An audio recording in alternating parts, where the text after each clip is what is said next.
Hello everyone, welcome back to my channel. I hope आप सभी बहुत अच्छे होंगे। तो चलिए बिना टाइम वेस्ट किए बढ़ते हैं आज के टॉपिक की तरफ।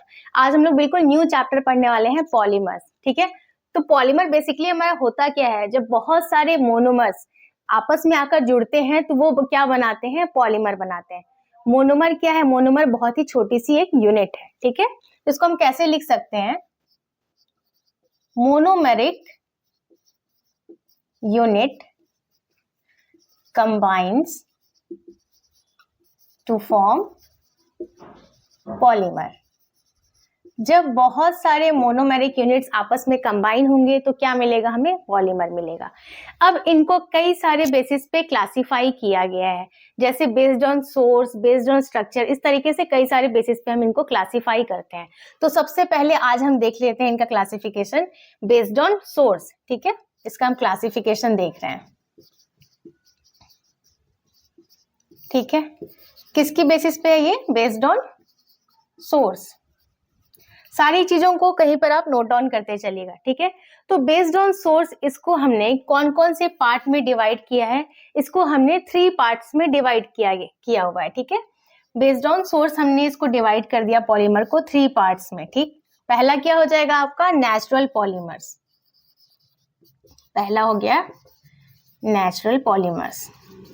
ठीक, दूसरा हो गया आपका semi synthetic polymers, semi synthetic polymers.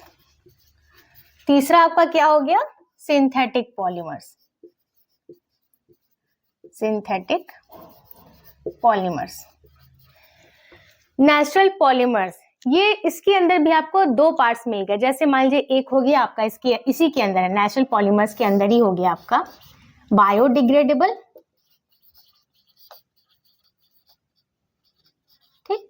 और क्या हो गया आपका non biodegradable, non biodegradable. Biodegradable polymers आपके कौन कौन से हो जाएंगे, जैसे कि आपका हो गया स्टार्च, ये क्या है, बायोडिग्रेडेबल है। प्रोटीन, ये भी बायोडिग्रेडेबल है। और क्या है, सेलुलोज और ग्लाइकोजन, ये सारे आपके बायोडिग्रेडेबल हैं। स्टार्च जो होता है आपका, ये क्या होता है, ये होता है अल्फा डी ग्लूकोज का पॉलीमर होता है। ठीक है, जब बहुत सारे अल्फा डी ग्लूकोज जो है आपस में मिलते हैं, यानी उनका मोनोमर आपस में मिलता है, तब जाके हमें स्टार्च मिलता है। वैसे ही प्रोटीन क्या होता है, ये किसका पॉलीमर है, अल्फा अमीनो एसिड का। ठीक है, तो ये सारे हो गए बायोडिग्रेडेबल के एग्जाम्पल्स। और नॉन बायोडिग्रेडेबल में आपका हो गया जैसे रबर है। ठीक है, ये क्या है, नॉन बायोडिग्रेडेबल है। रेजिन्स है, ठीक है, ये भी आपके नॉन बायोडिग्रेडेबल है। नेक्स्ट आ जाते हैं सेमी सिंथेटिक पॉलीमर्स पे। जो सेमी सिंथेटिक है, इनमें क्या होगा, इनमें होगा आपका सेलुलोज जो है आपका, उसके डेरिवेटिव्स इसके अंदर आएंगे। ठीक है, पहला तो आपका इसके अंदर आ गया सेलुलोज डेरिवेटिव्स। ठीक, और क्या आता है इसके अंदर, इसके अंदर आता है वल्कनाइज्ड रबर, वल्कनाइज्ड रबर। ठीक, अब इस टॉपिक को आपको डिटेल में बाद में पढ़ना है, वो मैं आपको आगे एक्सप्लेन करूंगी। अब सेलुलोज डेरिवेटिव्स जो है, इसके अंदर क्या क्या हो जाएगा, इसके डेरिवेटिव्स में कौन कौन से आएंगे, एक तो आएगा आपका सेलुलोज एसीटेट। ठीक है, इसको हम क्या बोलते हैं, रेयन। ठीक, नाम सुना होगा आपने रेयन, सेलुलोज एसीटेट को ही बोलते हैं रेयन। और क्या आ जाएगा इसके अंदर, सेलुलोज नाइट्रेट। तो ये सारे आपके किसके अंदर आ गए, सेमी सिंथेटिक पॉलीमर्स के अंदर।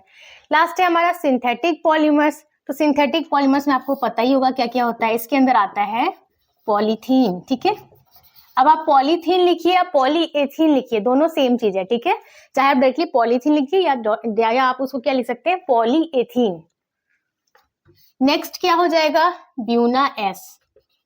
ठीक, और क्या होता है, नाइलॉन 66, और क्या होता है, नियोप्रीन। ये सारे आपके आते हैं सिंथेटिक पॉलीमर्स के अंदर। तो बेसिकली पॉलीमर्स हमारा क्या है, मोनोमेरिक यूनिट्स जब आपस में कंबाइन करते हैं तब हमें मिलता है पॉलीमर।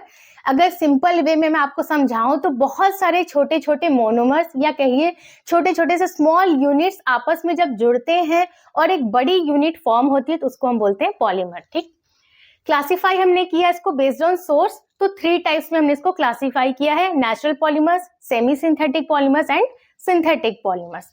नेचुरल पॉलीमर्स के अंदर भी 2 पार्ट हैं, biodegradable and non biodegradable. Biodegradable आपके पॉलीमर्स कौन कौन से हो गए, starch, protein, cellulose and glycogen. Non biodegradable हो गए आपके rubber and resins. Semi synthetic polymers के अंदर क्या होगा, एक तो सेलुलोज के डेरिवेटिव्स होंगे और एक मिलेगा आपको वल्केनाइज्ड रबर। अब सेलुलोज डेरिवेटिव्स के अंदर क्या क्या मिलता है आपको, सेलुलोज एसीटेट जिसको हम रेयॉन भी बोलते हैं और सेलुलोज नाइट्रेट। लास्ट आ जाते हैं सिंथेटिक पॉलीमर्स पे, इसमें हमें मिलता है पॉलीथीन या फिर ब्यूनास, नाइलॉन 66 एंड नियोप्रीन। तो ये सारे किसके अंदर आ गए, सिंथेटिक पॉलीमर्स के। तो ये आपने फर्स्ट क्लासिफिकेशन देख लिया based on source. So that's all for today. I hope आज का वीडियो आपको यूजफुल लगा होगा। इस वीडियो से रिलेटेड कोई सा भी डाउट आ रहा है आपके मन में तो आप मुझे कमेंट सेक्शन में पूछ सकते हैं। वीडियो पसंद आया है तो इसे लाइक कर दीजिए, चैनल को अगर अभी तक सब्सक्राइब नहीं किया है तो प्लीज सब्सक्राइब कीजिए। मैं मिलती हूँ आपसे नेक्स्ट वीडियो में, तब तक के लिए take care and bye bye.